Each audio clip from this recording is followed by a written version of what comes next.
Right ఇక breaking news చూస్తున్నాం. వచ్చే 2 రోజుల్లో తెలంగాణకు వర్షాలు పడే సూచనలు ఉన్నట్టు వాతావరణ కేంద్రం హెచ్చరించింది. తేలికపాటి నుంచి మోస్తరు వర్షాలు పడే అవకాశం ఉన్నట్టు తెలుస్తోంది.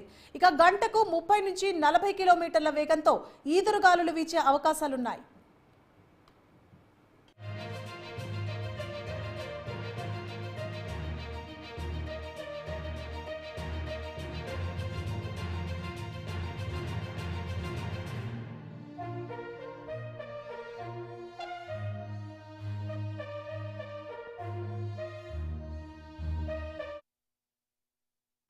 రైట్ ఇక బ్రేకింగ్ న్యూస్ చూస్తున్నాం. వచ్చే 2 రోజుల్లో తెలంగాణకు వర్షాలు పడే సూచనలు ఉన్నట్టు వాతావరణ కేంద్రం హెచ్చరించింది.